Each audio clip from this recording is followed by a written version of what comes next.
welcome to Planetterrian Daily, episode 132. It's July 26th, 2026. Some interesting findings to cover today. U.S. researchers mapped how a rare longevity gene shields the brain from Alzheimer's pathology. U.S. scientists traced the mechanism by which a rare longevity-associated gene variant reduces Alzheimer's-related brain changes. The work focuses on how the gene alters cellular pathways that normally allow toxic protein buildup. This adds to ongoing efforts tracking which genetic factors modify neurodegeneration risk. The study clarifies one protective route that may keep circuits functional longer. A few episodes back, it was cellular aging markers. This genetic work adds the mechanism for how one variant protects circuits. Next up is a finding from field sampling in another species. Researchers identified a cancer in wild catfish that appears capable of spreading between individuals. The finding marks the first documented case of this type in the species. It expands the known range of transmissible cancers beyond the handful previously recorded in mammals and mollusks. The work comes from field sampling and pathology analysis. No prior examples of contagious tumors had been confirmed in wild catfish populations. On a different note, a motor learning study tracked brain activity patterns. A study used generative AI to track how mouse brains handle new motor learning. Early stages demanded high activity across multiple regions.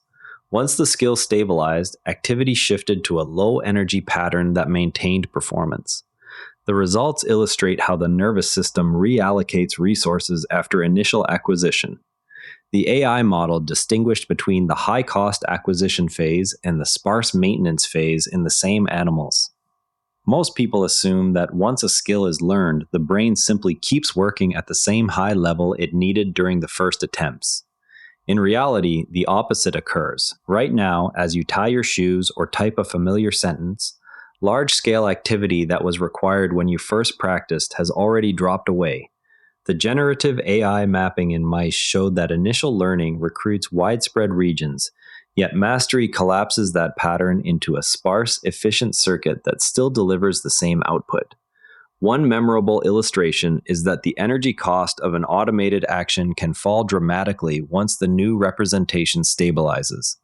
This matters for anyone building habits. Repeated practice does not just improve accuracy, it literally reduces the metabolic load the nervous system must carry. Watch for future studies that measure whether the same efficiency shift appears in humans during rehabilitation or language learning. Shifting now to how experience tunes speech systems. A Taiwan-led study of Mandarin speakers demonstrated that prior language exposure alters both the sounds people produce and the way they categorize incoming speech. The team measured acoustic details and perceptual boundaries across learners with different backgrounds. The findings show that adult speech systems remain tuned by cumulative experience rather than resetting to a universal template. Participants who had learned additional languages earlier in life showed distinct shifts in both production and perception compared with monolingual controls. Now, a study examined behavioral patterns in attention.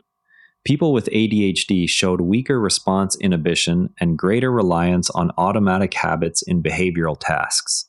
Brain imaging revealed disrupted coordination between circuits that support deliberate choices and those that encode routines. The pattern helps explain why stopping an ongoing action remains difficult even when the person intends to switch. The study compared performance on go, no-go, and habit learning paradigms between ADHD and control groups. Moving to registry data on couples, a study found spouses of dementia patients faced roughly 70% higher likelihood of developing the condition themselves. The data came from large registry records tracking couples over time. Shared environment, stress, and lifestyle factors are under examination as possible contributors. The elevated incidence persisted after statistical adjustment for age and other demographic variables. On another front, an analysis looked at forest management practices. Analysis of more than 18,000 forest patches worldwide showed that local customs, not central regulation, often maintain both crop cycles and forest recovery. The study examined long-term outcomes across multiple continents where slash-and-burn practices continue. Results indicate that small-scale societies can keep soil and canopy conditions stable when customary limits on clearing are followed. Patches managed under strong community norms regenerated more consistently than those lacking such informal controls. Next is a mouse study on circuit responsiveness. Mild prenatal inflammation in mice produced lasting brain overactivity, sensory issues, repetitive behaviors, and seizure susceptibility in offspring. One dose of rapamycin normalized most of these features within about 2 hours.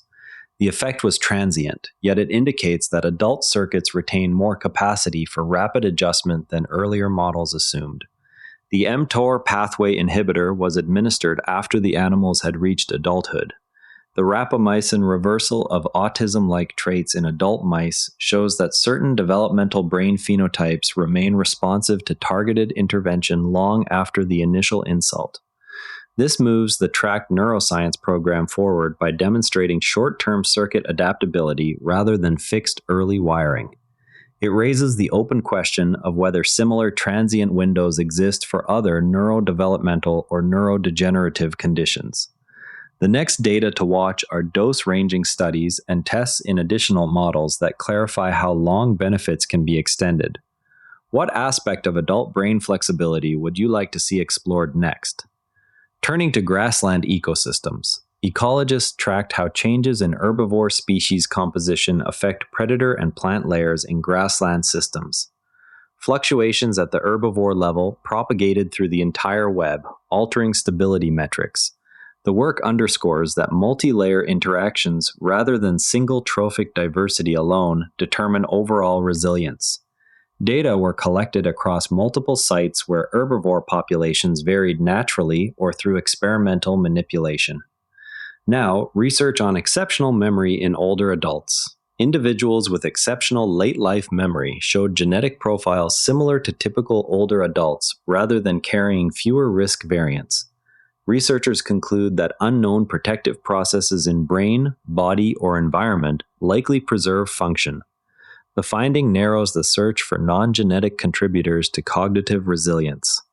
Superagers performed at levels comparable to much younger adults on episodic memory tests, despite their advanced age. Shifting to behavioral patterns around climate actions. A 4-year study of nearly 2,800 Australians found that recycling, dietary shifts, and similar habits neither boosted nor lowered later political engagement on environmental issues.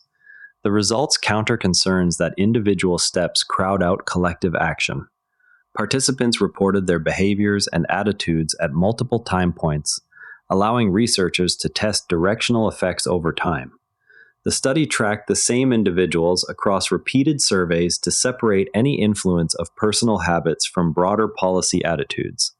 No measurable shift appeared in willingness to support systemic reforms whether participants increased or maintained their private actions. The design ruled out reverse causation by confirming that baseline political engagement did not predict later changes in daily habits.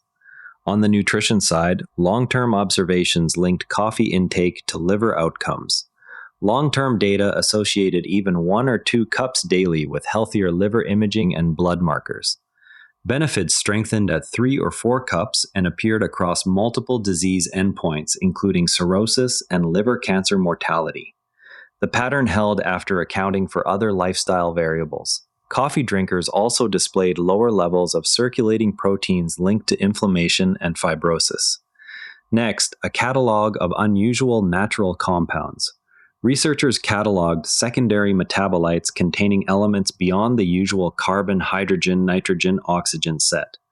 The survey highlights structural diversity from microbes, plants, and marine sources that may expand drug discovery and agricultural toolkits. Compounds incorporating halogens, metals, or other uncommon atoms were identified across dozens of species. The work draws on published chemical characterizations rather than new synthesis efforts. Several of the identified metabolites showed bioactivity profiles distinct from those built only from the standard 4 elements. The catalog includes both terrestrial and oceanic examples to illustrate how rare atoms appear in natural product libraries worldwide. Moving to a clinical trial on joint pain, in a 6-week trial, participants taking a prebiotic fiber supplement reported reduced knee pain alongside gains in grip strength and lower pain sensitivity. The outcomes point to a gut-muscle pain axis that could be targeted with simple dietary additions. The supplement altered gut microbiota composition, which correlated with the observed improvements in joint symptoms and overall pain thresholds. Grip strength increases occurred alongside the pain reductions, suggesting a broader functional benefit beyond the target joint. Pain sensitivity testing used standardized pressure stimuli applied at multiple body sites to confirm the change was not limited to the knee. Microbiota shifts were measured through fecal sampling before and after the intervention period.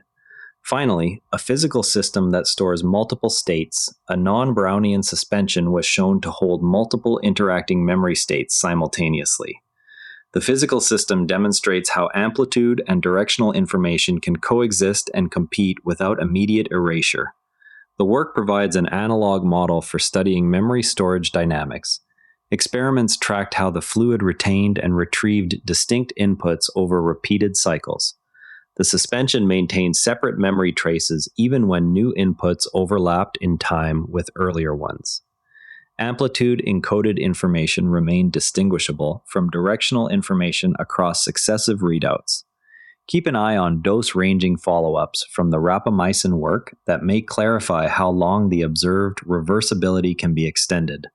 That's Planetterrian Daily for today. If you enjoyed this, a rating or review on Apple Podcasts or Spotify really helps new listeners find the show. I'm Patrick in Vancouver. Thanks for listening, and I'll see you tomorrow. And if you'd rather watch than listen, find us on YouTube at NARA Network. Links in the show notes. Quick tip from the network, try the Do Positive Pod next. Good news in science and tech, plus one concrete action you can take. Every NARA Network show is free at naranetwork.com. Want the written briefing with source links? Each show keeps a summaries page on naranetwork.com. Scannable, dated, and free. This episode used AI voice synthesis of my voice. Editorial selection and analysis are my own.